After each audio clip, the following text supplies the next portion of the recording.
أعوذ بالله من الشيطان الرجيم. بسم الله الرحمن الرحيم. سأصرف عن آياتي الذين يتكبرون في الأرض بغير الحق وإن يروا كل آية لا يؤمنوا بها وإن يروا سبيل الرشد لا يتخذوه سبيلا وإن يروا سبيل الغي يتخذوه سبيلا ذلك بأنهم كذبوا بآياتنا وكانوا عنها غافلين والذين كذبوا بآياتنا ولقاء الآخرة حبطت أعمالهم هل يجزون إلا ما كانوا يعملون آمنت بالله صدق الله مولانا العظيم وصدق رسوله النبي الكريم ونحن على ذلك من الشاهدين والشاكرين والحمد لله رب العالمین۔ ابھی آپ کے سامنے سورہ الاعراف کی آیت نمبر 146 تا 147 کی تلاوت کی گئی۔ انشاءاللہ کچھ ہی دیر بعد عزت مآب راؤ شاہ نواز صاحب انہی آیات کا ترجمہ، تشریح اور تفسیر بیان فرمائیں گے۔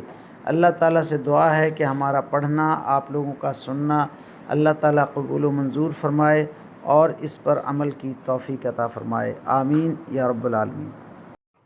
اعوذ باللہ من الشیطان الرجیم، بسم اللہ الرحمن الرحیم۔ ملتان سے راؤ شاہ نواز تمام دوستوں کو السلام علیکم ورحمۃ اللہ وبرکاتہ۔ دوستان گرامی، آپ کے سامنے سورہ اعراف کی آیت نمبر 146 اور 147 کی تلاوت کی گئی۔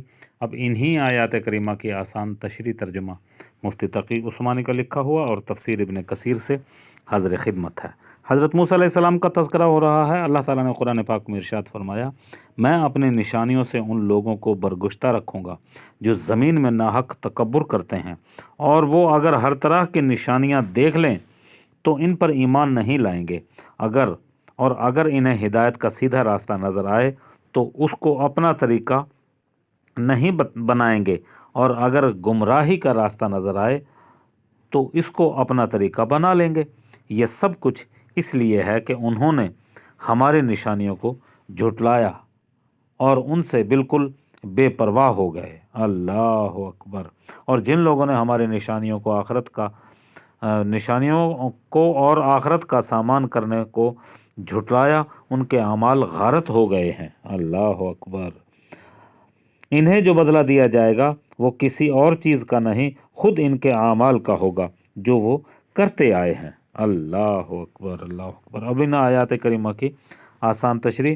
اللہ تعالیٰ کا دیدار اس دنیا میں تو ممکن نہیں، لیکن اللہ تعالیٰ نے اس بات کا مظاہرہ حضرت موسیٰ علیہ السلام کو کروا دیا کہ دنیا میں انسان تو کجا، پہاڑوں کو بھی یہ طاقت نہیں کہ وہ اللہ تعالیٰ کی تجلی کو برداشت کر سکیں۔ اللہ اکبر۔ اب ان آیات کریمہ کی تفسیر ابن کثیر سے عنوان ہوتا ہے تکبر کا انجام۔ ارشاد ہوتا ہے کہ ہم ان لوگوں کو جنہیں ہماری اطاعت سے انکار ہے، جو بلا وجہ لوگوں سے غرور کرتے ہیں، شریعت اور احکام کے سمجھنے ہی سے محروم ہیں، ہماری عظمت اور وحدانیت پر دلیل قاطع ہیں، انہیں جہالت سے واسطہ پڑا ہے۔ اللہ تعالیٰ نے انہیں ذلیل کر دیا ہے، جیسا کہ فرمایا ہم نے ان کے دلوں اور آنکھوں کو الٹ دیا ہے، کیونکہ سمجھانے بجھانے پر بھی وہ ایمان نہیں لاتے، اور فرمایا کہ جب ٹیڑھے ہو گئے تو اللہ تعالیٰ نے ان کے دلوں کو بھی ٹیڑھا کر دیا تاکہ نہیں سمجھتے تو کبھی بھی نہ سمجھ پائیں۔ بعض سلف نے کہا ہے کہ غرور کرنے والا علم اور معروف سیکھ ہی نہیں سکتا۔ اللہ اکبر۔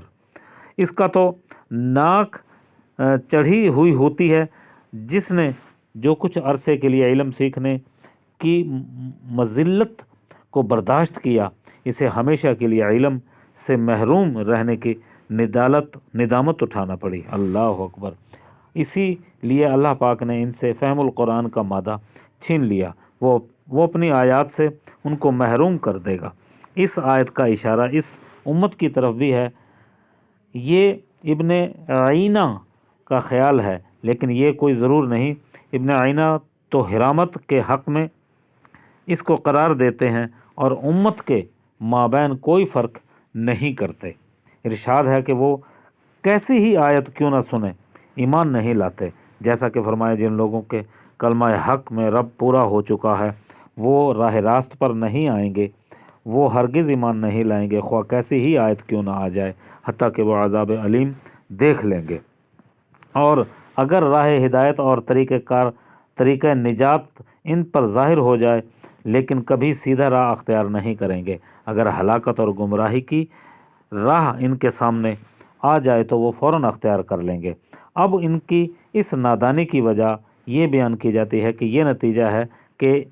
یہ نتیجہ ہے اس بات کا کہ انہوں نے ہماری آیتوں کو جھٹلایا، اللہ اکبر، اور ان سے غافل رہے، ان پر عمل نہیں کیا۔ ارشاد ہوتا ہے کہ وہ لوگ جنہیں ہماری آیتوں کو ماننے سے انکار ہے، وہ روز قیامت ہم سے سامنا ہوگا، ہم سے سامنے کو یقین نہیں اور انہیں ہمارے اپنا سامنا کرنے کا یقین نہیں، اور مرتے دم تک ان کا یہی خیال ہے کہ ہم ایسے ہی رہیں گے۔ ایمان کی معیشت میں نیک عمل نہ ہونے کے سبب یہ سارے کے سارے ان کے اعمال ضائع ہو جائیں گے، اللہ اکبر، اور سلب کر لیے جائیں گے۔ ارشاد ہے کہ ان کے اعمال کا یہی جز ہے اور یہی جزا ہے، ہم ان کے سب اعمال غارت کر دیں گے۔ اگر وہ ایمان کے ساتھ نیکی کرتے تو نیک جزا ملتی، برائی تو برائی ہی ہے، اللہ اکبر۔